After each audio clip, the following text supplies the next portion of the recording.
Thursday Cafe. I'm Sean Canan, and we are broadcasting live on November 19th from the studios of WMNF in Tampa. 2 weeks ago, Donald Trump was elected President of the United States again, and Republicans dominated races across Florida again. This hour, we're going to hear from two elections experts about why. I'll take calls later on in the show, just in the last 15 minutes or so. But you can participate anytime by calling in either then, or you can let us know your thoughts during the show by emailing dj@wmnf.org. You can text 813-433-0885. Please let me know your name and where you are located. On Friday, the Tampa Tiger Bay Club hosted two experts to field questions about the election results. So I want to hear from them.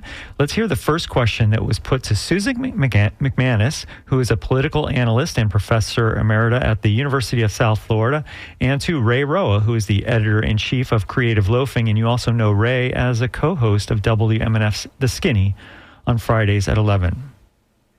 Do you think the success and or the failure in the last election was due to the marketing and or the narrative? Marketing and or the narrative. And I'm assuming you mean presidential or generally? Either. Any of them. Okay. So the successes of the Republican Party, I mean, I think for the last 4 years, they've been just doing the work. Democrats can talk about getting wiped off the rolls and things like that, but at the end of the day, the Republicans were just out there knocking on doors. I think it was here with the young Republicans and the young Democrats. Brittany mentioned we do that, reach out to people, and I think Brittany said something like, we have pizza and eat ice cream with them. And I don't know anybody who doesn't like pizza and ice cream. And then the Democrats were texting, which is great. And when you read Nikki Fried's op-ed yesterday, she talked about how many doors they knocked on and the work they did, but also when it comes to the messaging, if people aren't buying what you're selling, then what's the point of the tactic? Tactic can be great, but so I don't know if that answers your question specifically about the messaging. Okay, let's talk Florida. There are several things that are important to realize about Florida that a lot of us don't pay much attention to, but in the end, it's how you win elections. And I'm just going to give you two examples of it. The young vote, the millennials and the Gen Zers, people kind of discount them and they say, oh, well, they don't show up, blah, blah, blah. As we speak, those two generations are 35% of Florida's registered voters. Boomers are 32. And the real difficulty that particularly Democrats in Florida have had, and they acknowledge it, is how to communicate with those younger demographics. But even more interesting, we think of them traditionally as very democratic. Here's how they were registered and are. 40% are registered as no party affiliation. The other two groups, Democrats and Republicans, there's only 1% difference between the two. So it's a very up for grabs electorate. On the other side, let's talk about women voters, because both of these groups were targeted nationally as well as Florida. The women's vote is also not cohesive. There's an assumption in this election, they're all going to vote for the woman candidate. Well, if you look at the registration here, there's just 1% difference between registered, among women, between registered Republicans and Democrats. In the last count we had before the election, Republican women were up by 1% over Democratic women for the first time ever. So if you take some of these targets and you take the diversity of our Hispanic and Asian and African American vote, one size fits all. If there's any state that's shown that, it's this one. And I'll say one more thing that we know now in lots of national headlines. Abortion, yes, it's a woman's issue, but no, it was not the premier issue for a lot of women. It was certainly, across all these groups, the number one issue from the beginning of the year to the end was the economy. Well, that was Susan MacManus, a political analyst and professor emerita at the University of South Florida. Before her, we heard Ray Roa, the editor-in-chief of Creative Loafing. They were speaking at a Tampa Tiger Bay Club forum analyzing the results of the 2024 elections. This is Tuesday Cafe. I'm Sean Canan, and we're broadcasting from the studios of WMNF Tampa. Next up, they were asked about two different topics. They were asked about education and first about polling. Deborah Belanti. My question for you both is polling. Polling today seems a lot like spaghetti models to me in hurricanes. Like, there's a lot of them, but really only one or two really matter every year. Can you tell us if there's a polling company, there's a poll that you have seen to be the one that seems to be the one to trust? I'll start, although I think you would be smarter on the polls.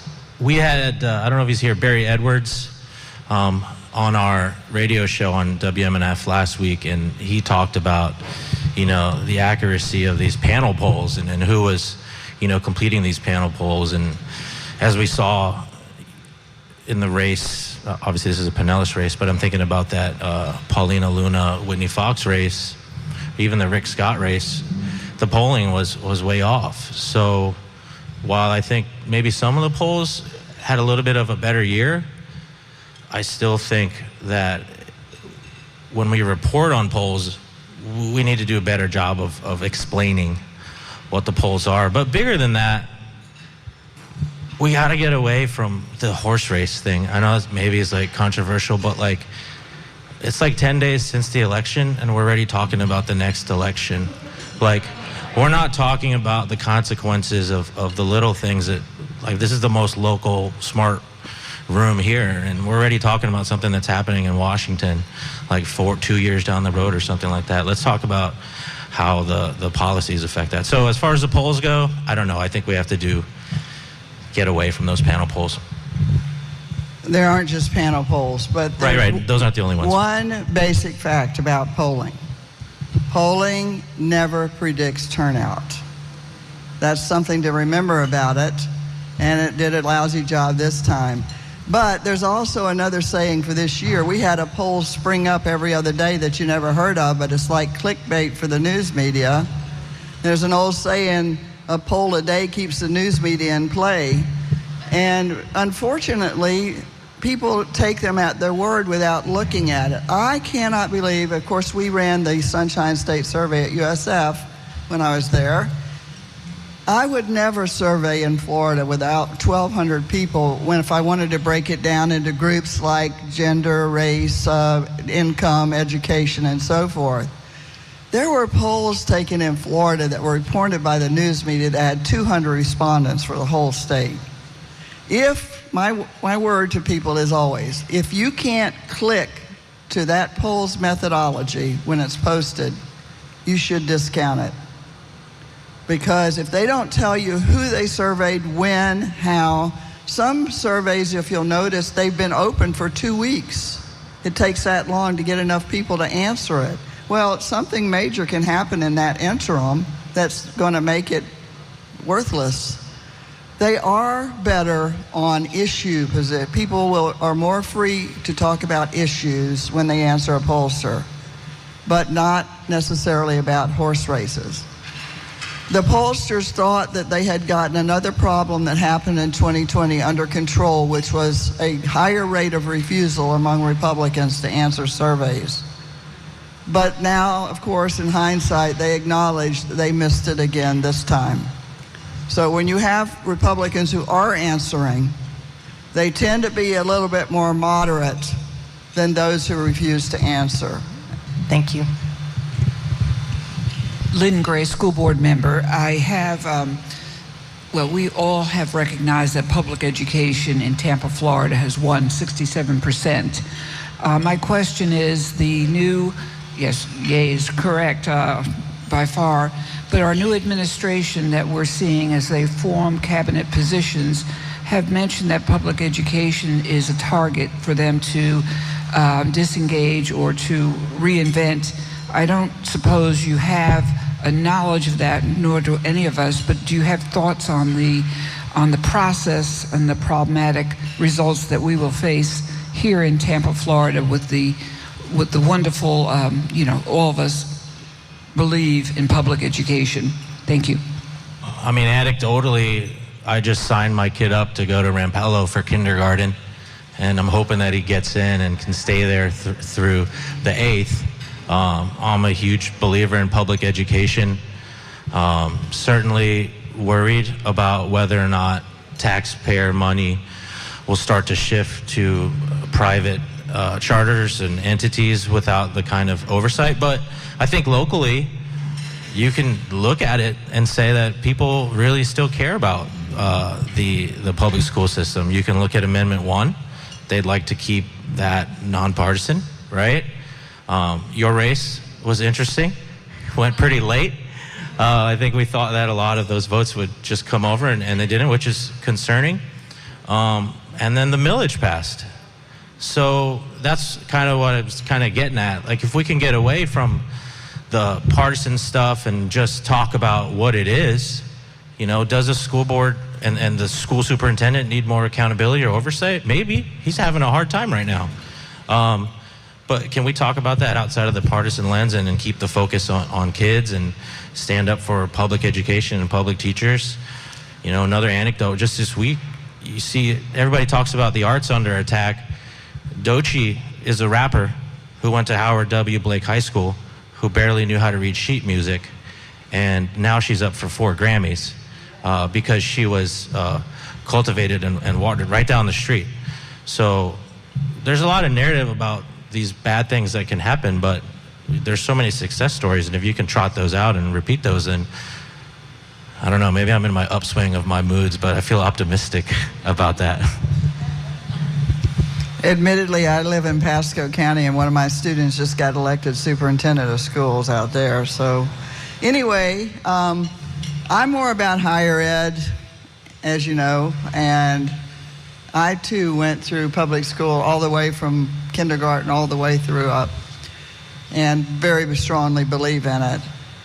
But I do think that we've got to be realistic and really dig down and figure out why our students aren't learning to accept the views or try to learn about the views of people who disagree with them. I retired in 2018, as you know, and from USF, but I was out there teaching a class this fall for the legislative internship program, and I was astounded at the lack of depth of knowledge that these students had about politics. And the commentary, they were very polite and so forth. I enjoyed speaking with them, but in conversations with a lot of college students that I still keep in contact with, there is this concern that universities are making it okay to basically shame people that others don't believe has a right to say anything. And I think the public at large is really attentive to this kind of inability of people. How many of you have already heard this? I worry about my family gathering at Thanksgiving because we can't talk politics, Some of you, just an aside, I come from a very divided family. My mother and father were different, and my family includes to this day everything from a Baptist preacher to a railroad union leader and everything in between. So we've come to a truce in these kind of gatherings. We eat first, and then we talk football. So that's my way I get through Thanksgiving. But seriously, we are not teaching students how to be respectful of viewpoints that are different from ours. We're not teaching the basics of civics. It's one of my pet peeves. I had a year of civics in high school. I am a political scientist because of my high school government teacher. Now the kids are lucky if they get 6 weeks, if even that. Same thing with economics. So when we're talking politics, those are 2 basics that people want to hear something about. Economics, obviously, and they need to know something about how the government works, and we're doing a lousy job of it. That's Susan MacManus, a political analyst and professor emerita at the University of South Florida. And we heard earlier from Ray Roa, the editor-in-chief of Creative Loafing and co-host here of The Skinny on Fridays. They spoke at a Tampa Tiger Bay Club forum on Friday, analyzing the results of the 2024 elections. This is Tuesday Cafe. I'm Sean Canan, and we're broadcasting from the studios of WMNF Tampa. Here they are when they were asked about how minority groups voted and also about the media.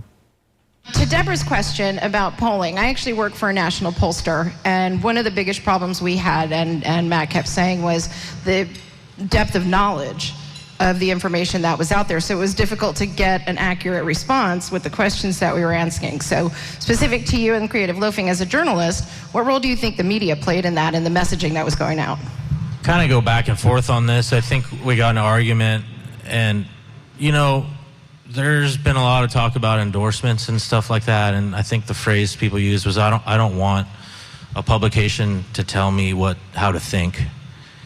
And I think that's a huge disservice to the reader. Like, I don't think the reader's asking the publication to tell them how to think or what to do. I think they're interested in hearing what the publication's values are and what they think about something. People are really, really smart. They can make their own decisions. Now, to your point, you get there and you're like asking about these issues and you wonder how many people how much reporting have they read on that. But we also live in a world where you can shove facts in somebody's face and they don't matter.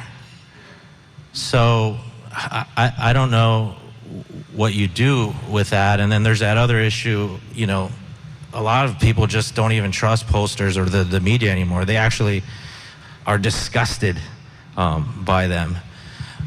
So I don't know. I mean, I work in the print and online world. I don't have a podcast that's 3.5 hours long. I don't do LSD on the internet and talk about stuff. So you keep writing about it, and I'm not really a fan of like stenography journalism, just like saying what it is and then kind of wiping your hands and walking away. So I don't know if I have a great answer, but I hope they do keep reporting it.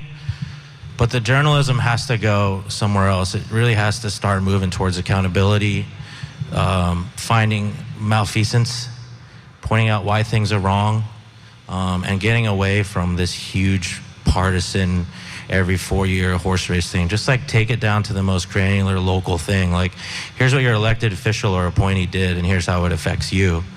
And then just, I hate this phrase, but like hope for the best. The media's approval rating right now is 31%. It's the lowest it's ever been since Gallup has been doing this kind of polling. People do not trust the media. They think it's extremely biased. We can see some of the impacts that it had in the presidential race, for example.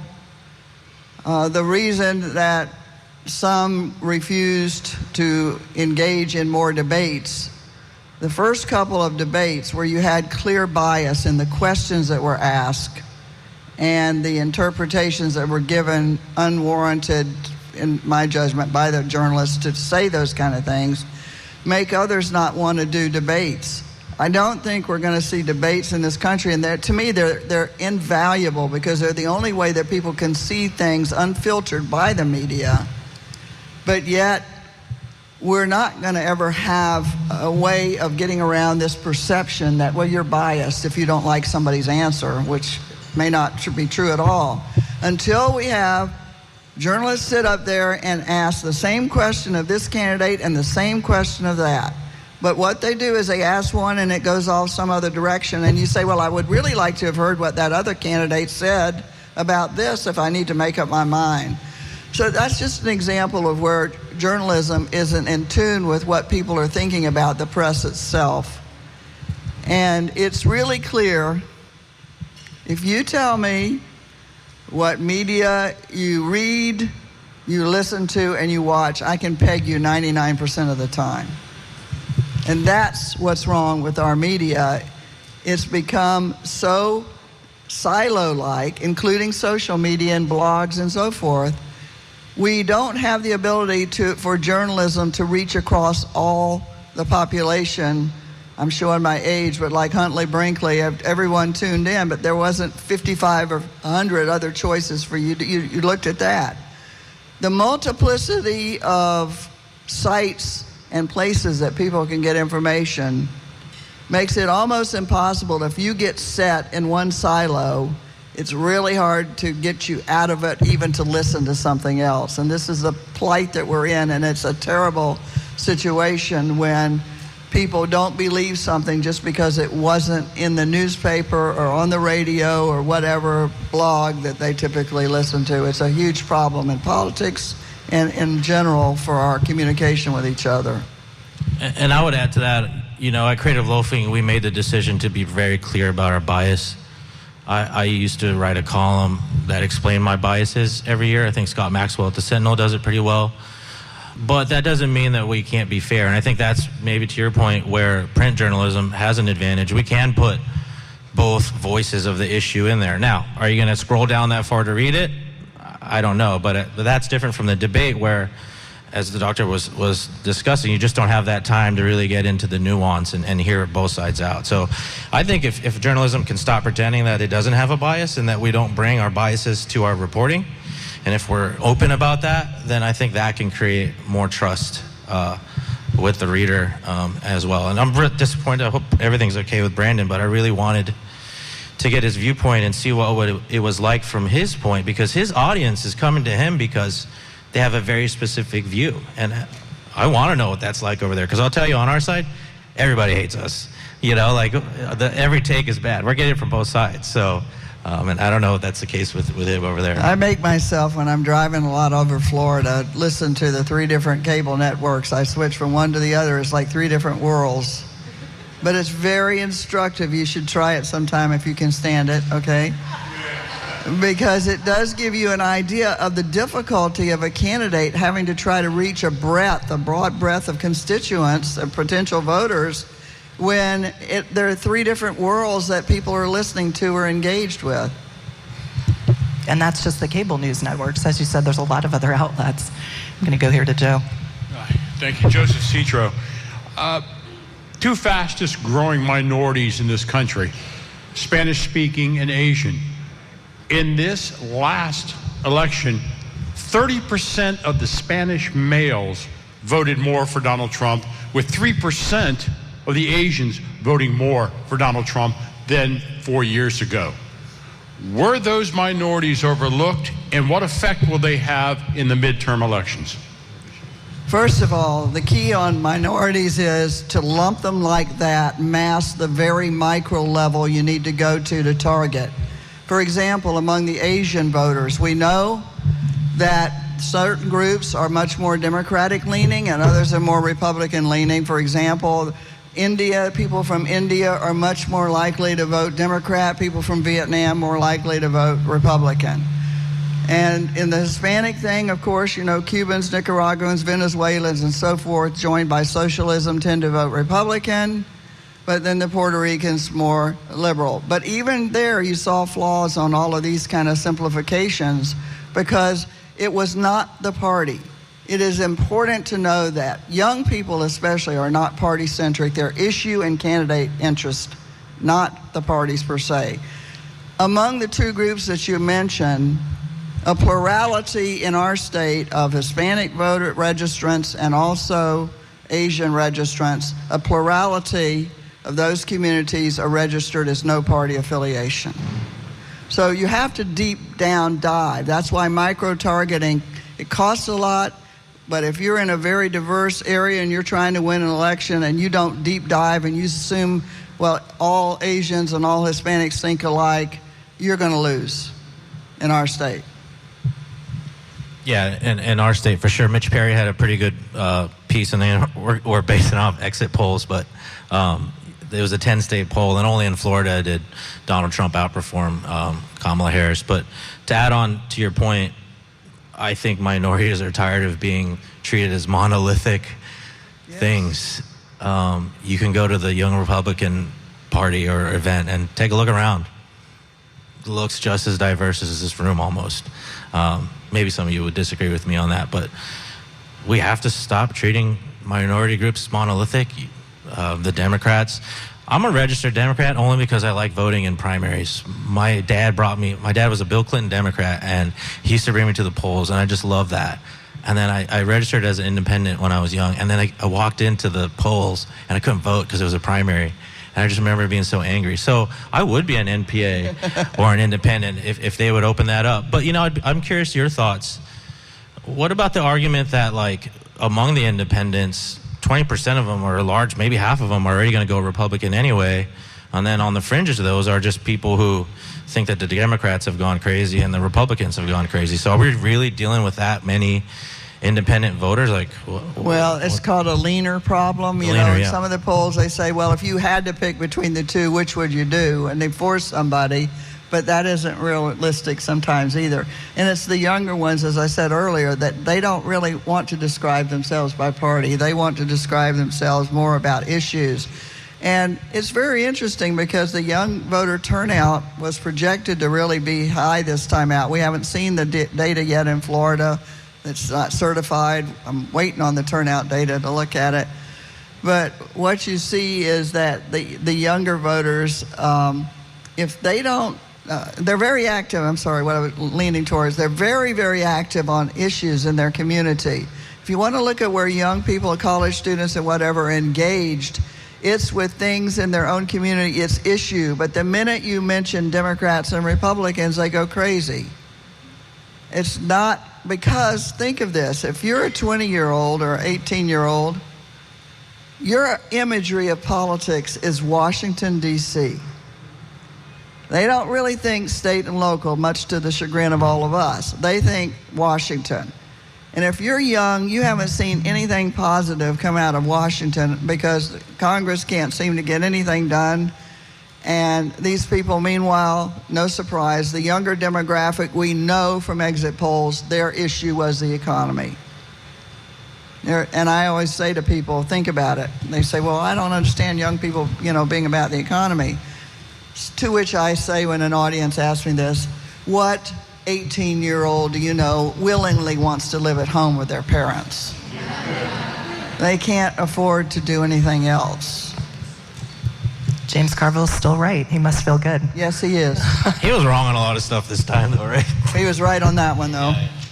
Well, we just heard from Susan MacManus, a political analyst and professor emerita at the University of South Florida. We also heard from Ray Roa, the editor-in-chief of Creative Loafing, and they were speaking at a Tampa Tiger Bay Club forum on Friday, analyzing the results of the 2024 elections.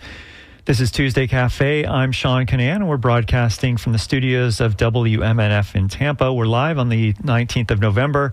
Karen from Dunedin writes in, she says, both major parties are disconnected from the people they serve.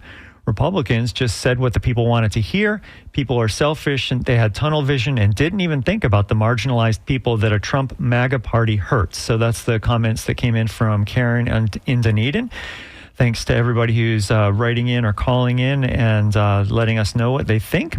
So we're going to go back to the forum, and here are the two of them, Susan MacManus and Ray Roa. We're asked about the polls and swing states and also about swing voters. Hi, I'm Andrew Harris. I have a polling adjacent question. I found it frustrating that the pollsters, weren't saying who they thought was going to win. It's so close, we don't know. And I think they were basically right. I listened to 538 podcast, for example. So I think they were basically right about that. But one thing they also said was, watch the first swing state. They're probably all going to fall in the same place. So if we were so close, what made them think that the swing states were all going to go the same way, even though they couldn't even call one? Those were all very diverse states. Personally, and if you looked at the demographics, I knew as soon as I saw the results on Georgia and North Carolina that it was over. And it's just because of the makeup demographically of those states and the politics of the states. But it's also another little secret about polling, and I'd be interested to the young woman in the back who talked about polling. There's a saying that they all want to be within margin of error to keep their, up and higher in the ratings. And so they're all struggling. And I found it very unusual this time out. I saw more articles by well-established pollsters saying, I don't know if we're right or not. They were antsy about, they were trying new models, trying new techniques because of the social media reach and so forth. But it struck something in me. I heard so many of them trying to cover themselves that and it looked like when they're all like that, and they ended up, by the way, they ended up pretty close, those states. They weren't off on that. But for all of them to go in the same direction, that spells to me one thing. The one issue that bound all of them extremely strongly with the working class was the economy. And by the way, I must say this. The thing that a lot of us don't understand, but political scientists have been writing about it for a couple of years now. The parties have switched places. It's called partisan realignment. Now the working class is Republican and the Democrats are more elitist. How do you see that? Well, several things in the polls. Striking, if you go look at the exit polls, are the breakdown when they looked at how people voted, breaking it out by level of education. The only two groups where there was a huge vote for Harris, heavily blue, were the groups that are college degrees and advanced degrees. Everything below that was red. Everything below that is a lot more people than everything in the upper educated level. It's why so many of us are struggling to understand all this, until you understand that even some of the language that Democrats used was not resonating with people. Go out and ask somebody what GDP is, or what an opportunity economy is, or, well, the inflation rate wasn't as, it dipped a little bit, but was still up. You say prices and groceries. You realize price was this issue. They did a great study, I think it was Brookings. Since Jimmy Carter, there's not been this kind of economic vote on prices since his administration. Price was everything. So language is important, and I think it's very important for all of us here who are very educated to realize we don't talk the same language. We don't experience the same everyday problems. And the economy, by the way, reaches a much broader breadth than something like more generic statements about the direction of the country. I don't know how much more I have to add to that. I understand this is a really political room, and polls and things like that are super important because they do dictate what you do with the limited resources and money that you have, and how you win elections. And it's important to win elections because if you really care about something, and when you win an election, you should use that power. But, one of my initial thoughts right after when I woke up, whatever, on Wednesday, was like, oh my God, somebody's gonna try to write a hillbilly elegy on Podcast Bros. They're gonna try to figure them out. And it's I don't know, you're not gonna think your way out of this. You have to just get to work and talk about issues. That's why I love watching city council and hearing Bill spar with people and Councilman Citro, when you were on there, you very seldom do you think about what team people are you thinking. You're just thinking, whoa, I don't want to pay more for my trash. Just get back down to that stuff instead of really overthinking. And I get that's your deal, and there's a lot of politicos in here and it's important to you, but I think people are over it. I was a 538 junkie too, and I couldn't see straight by election day, just trying to listen to that podcast. So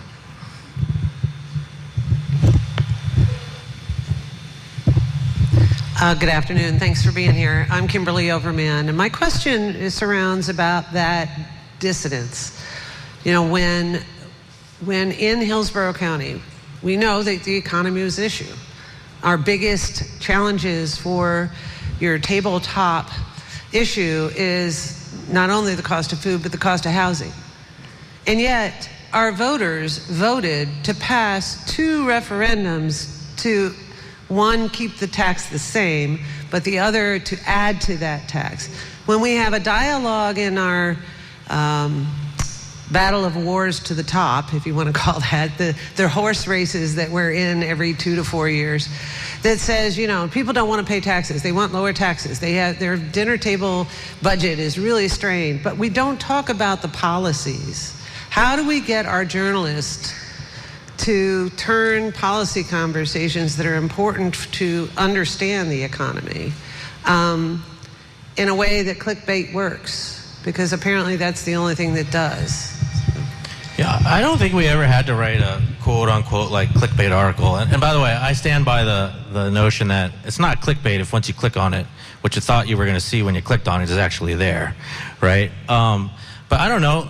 Now I'm doing the thing that I don't like, but somebody needs to talk to the middle-aged people, because that message was really clear about the CIT, how funds were getting taken out from public schools, and how both those things needed to pass. The millage passed with pretty nice margins. The CIT renewal passed. You know, obviously Hillsborough leans a little bit more blue, but that's a constituency that said, yes, I want more taxes in this quote-unquote terrible economy because I care about these things. So somebody needs to talk to the millage people about what happened, whether it was an emotional court or what. But as far as the journalism goes, I like the amendments and the referendums like that, because usually the language is really clear. I thought that the opponents and proponents of it didn't really try to mislead people too much. Now, I'm not talking about the ads. The ads were bad, but if you watch the discussions like in the chambers and things like that, and if you watch the school board, it was very clear that the Hillsborough County schools needed a boost, and people really got that message really clear. And I know people were nervous about that. So I don't know. I don't think we need to write clickbait about it. So I think the key on that one was clearly everyone has a warm affinity for teachers. And that was made loud and clear that I live in Pasco, and you know, we were often cited as a county that pays our teachers more. And the Hillsborough or surrounding was everybody around was paying teachers more than here. That's something that everybody can relate to. And using language like that, who's the group that's going to be affected most by it that has a broad reach? Grandparents care about kids, you know, everybody cares about kids, and we all have those teachers that we remember really well. I remember the really good ones and the really bad ones and nothing in between, but you know. I remember all of them. John Dingfelder was my middle school teacher. I was shocked when I saw him on Going back to the journalist thing, though, I do feel like, and we've had some discussions, some of you may not know, I'm the analyst for ABC Action News. I was blessed to go to both conventions, and I'm going to the inauguration as a consequence of doing it for a whole year. It's been very strenuous, but I've had a lot of talk. A lot of the journalists, local ones, are very open, young, they're all young, to going out. They love going out and talking to people. And that, a person being interviewed has much more influence if it's an everyday person than any journalist. So it relates back a lot to what are the questions, how are the journalists going out, what are they told by their supervisor that go do this job, interview these kind of people and whatever. So I'm a firm believer in journalism has to be particularly local, but by the way, local journalism gets much higher marks than national by far. And it's because the people in the newsrooms and the people that are covered in the stories are people that are everyday folks that people run into. So I think journalism from our perspective, and one more thing I'll say about that, I'm curious what you say about this. Most younger people these days are visual learners, very different from my age group. If I had assigned the same text at USF for my poli-sci majors that I had to read when I was a freshman or a sophomore at FSU, I wouldn't have had very many students wanting to read any of it because there was no pictures in any of the stuff I was looking at. We have to understand people learn in a different way. And that's where I think journalism is, and one of the big things that was very powerful in this year's election in terms of reaching voters were these video inserts that you could do on social media really had a lot of influence.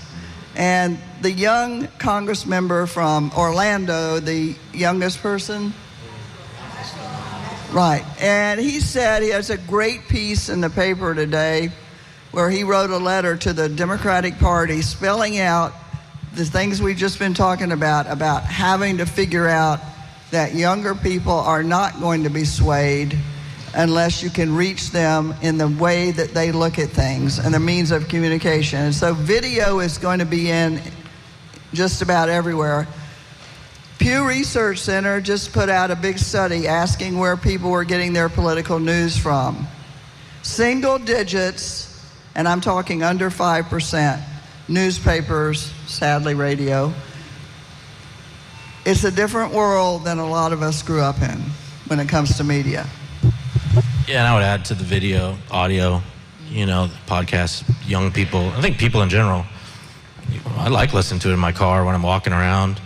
And I'd rather do that than read it. I enjoy reading it too, but I understand that for the most part, people are not sitting down and reading 5,000-word pieces, Well, that was Ray Roa, the editor-in-chief of Creative Loafing. You also know him from the co-host of The Skinny, which is on WMNF on Fridays at 11 in the morning. And we also heard from Susan MacManus, a political analyst and professor emerita at the University of South Florida. They both spoke at a Tampa Tiger Bay Club forum on Friday. They were analyzing the results of the 2024 elections. This is Tuesday Cafe. I'm Sean Canan. And we are broadcasting live from the studios of WMNF Tampa on the 19th of November. A couple of people are writing in. We have Greg in Tampa who says he's worried about the First Amendment with Trump's new FCC chair, Brendan Carr. Greg predicts that journalism will change. Also, Dean writes in, and he's from Citrus Park. He says, I was standing across from a young man of about 17 at the WMNF record sale and overheard him say he preferred Trump because he was more exciting and that Biden was boring, more like reality show mentality than economics, is what Dean in Citrus Park is writing in to tell us about. So if you have thoughts, you can let us know at dj@wmnf.org. Make sure you sign your email. Or if you want to text and sign it, 813-433-0885. Well, let's hear the last questions from the panelists. They asked Susan MacManus and Ray Roa about abortion and also about primary elections. Jake Hoffman. I have a question about the effect of the Democratic Party not running primaries in the state of Florida. What was the effect, not just in Florida, but probably other states as well? Flashbacks to Bernie back in the day. I think a lot of people my age felt burned by that process when I think it was 16. And the fact that we didn't even get to, Democrats didn't even get to vote. And a party was saying that the other guy was a threat to democracy when we weren't even allowed to vote or have a debate on that. And you can try to blame Joe Biden all you want, but when you talk about you're a steward of democracy and you don't have you don't have a primary or some kind of selection process, people, right or wrong, are going to feel left out. And that's, so, I don't know, man. That was weird. I think another big consequence was when you think about down-ballot candidates in a presidential election year, they have enough trouble as it is getting money or attention or whatever else. But had they had primaries, they would have at least gotten their name before Democratic voters, but they were not able to do that. And you had a lot of great, I study women in politics, most of you know. We're doing an analysis right now of the women in Florida that ran, but a lot of younger women candidates, very good candidates in Florida, were running on the Democratic ticket for various offices. And yet, they're going to think a lot of times, people don't realize sometimes you have to run 2 or 3 times before you win, but they just give up. So that's what I saw was a bad outcome of not having the primary, where these down-ballot candidates that would have had a chance to get their names before people and get invites to go speak at different kinds of events and so forth. Hi, Shelley Reback. We haven't talked about abortion. Before the election, I think that the polling was 70% of Floridians were in favor of Amendment 4, and it went down to defeat with 57%. It didn't meet the 60% required threshold. One of the things that that I've thought a lot about was the messaging on abortion. I had on Wednesday on my radio show, Midpoint on WMNF, I had two canvassers from the Democratic Socialists of America on the show talking about the way they canvassed for Amendment 4 versus the way the Coalition for Floridians Protecting Freedom canvassed. And what I heard was that the Coalition, Floridians Protecting Freedom, who were behind the amendment, canvassed on the basis of women's right to privacy. You don't want to have the government in your examining room with your doctor telling you what to do with your own body.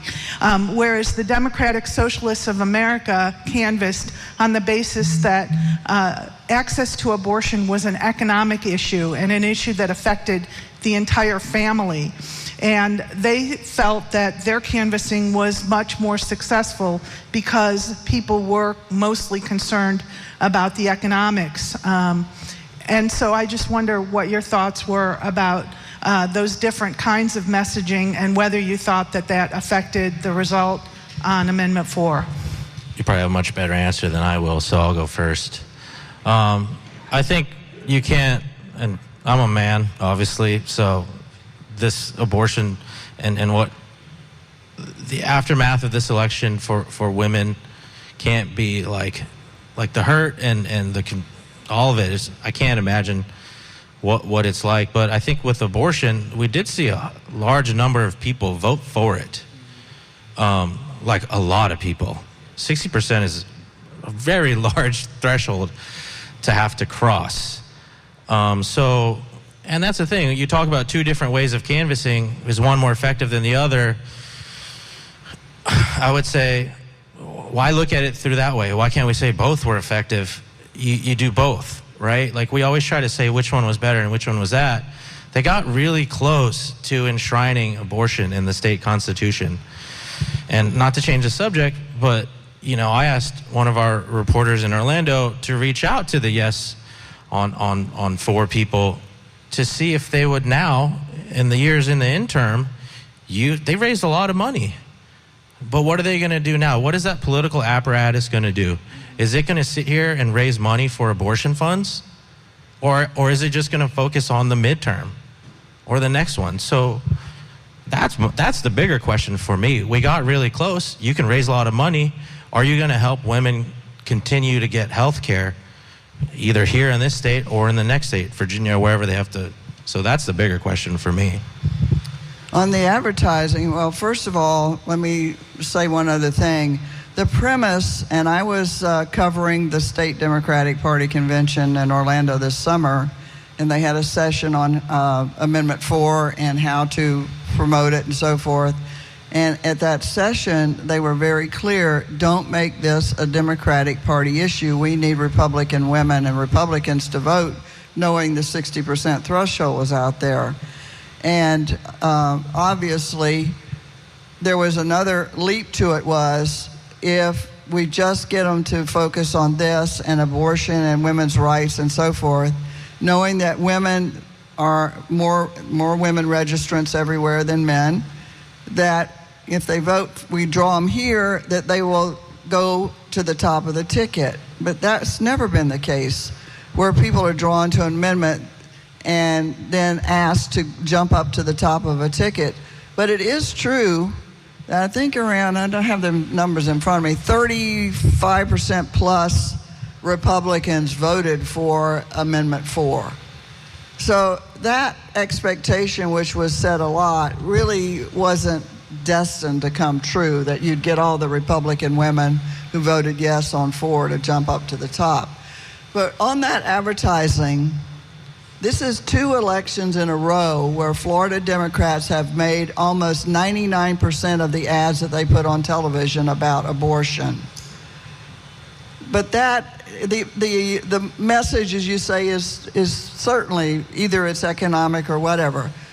But look at what the opponents did to it. They picked out of the description of what we were voting on, the actual language, the ballot summary and the language, several words like viability, and healthcare provider, and created just enough doubt that those terms weren't well defined. And they had 1/10 of the money. There was money coming into this Democratic coalition all over the country. Women were opening up, writing big checks. It was much more funded. So the old saying in advertising is, if you don't have a lot of money, save what you do have till right before people start voting. Because running an ad 16 weeks ahead of time is not going to have the power for last minute people who decide A, whether to vote, and B, what to vote for. And so that's what happened. The anti-ad was clever enough that it took away the percentages that it would have needed to pass. And that's how they did it, the language. I mean, I was just curious how many people saw all the ads. I mean, I feel like I missed out on half the ads based on the media that I consumed, too. Lucky you. Yeah. So I have a personal question. I'm just curious about this, and it can be a simple yes or no, because this will be it, and then we'll end. Do you think the outcome of the presidential election would have been different had Joe Biden stayed in? No. I don't think so. I think that hurt Harris a lot. She could never get away from that tie. It hurt her more than if she had run on her own, definitely. A lot of commentators said that. Well, we just heard from Susan MacManus, a political analyst and professor emerita at the University of South Florida. We also heard from Ray Roa, the editor-in-chief of Creative Loafing. You also know him from The Skinny on WMNF on Fridays at 11 in the morning. They spoke at a Tampa Tiger Bay Club forum on Friday. They were analyzing the results of the 2024 elections. In the last couple of minutes we have here, I'm going to give you an update on the flooding from the hurricanes that comes from our news partners at low power FM station WSLR in Sarasota. Here's reporter Noah Vinsky, who spoke with a flooded homeowner to understand the challenges that she faces and how they're looking at the future. Barbara Aaron has lived in her home in Emerita since 2015. When Hurricane Helene flooded her house with 3 feet of water, she said it was the worst she's ever seen. Well, the people who've lived on the island for a very long time said that they never saw anything like that. Let me say it this way. I have not heard of any single-story cottages that were not flooded. Residents across Sarasota and Manatee counties are still reeling from the collective effects of 3 deadly hurricanes this season, Debbie, Helene, and Milton, which killed at least 50 people in Florida. But the flooding is what left the biggest mark. The storms caused Sarasota and Manatee counties an estimated $1.8 billion in damage, and some areas saw up to 18 inches of rain. Aaron says that furniture, appliances, and many personal items were destroyed in the storm. She's in the process of rebuilding her home, but still doesn't know if she will be permitted by FEMA to do so. So we are in the process of the next stage, which you can demolish. You can do that kind of demo work without a permit, but you can't rebuild without a permit. So he's in the process of acquiring the permits he needs. Now, the city, I'm still waiting to hear officially that we'll be allowed to rebuild. There's a rule that if the work, the renovation, or in this case restoration, is 50% of the cost of your house, you cannot rebuild it. Well, that report was from Noah Vinsky, that is, Noah Vinsky from WSLR. You can hear the full report at WSLR.org talking about flooding and hurricanes in the Sarasota and Manatee area. Well, this has been WMNS Tuesday Cafe. I'm Sean Canan, and if you missed any of this show or if you'd like to share it with a friend, you can find it on WMNF.org. Hey, next week we have a substitute host. Gary Gibbons is going to host Tuesday Cafe, so I hope you tune in next Tuesday at 10. And during this time slot tomorrow, Shelley will host Midpoint. Coming up next is Wavemakers with Janet and Tom Scherberger.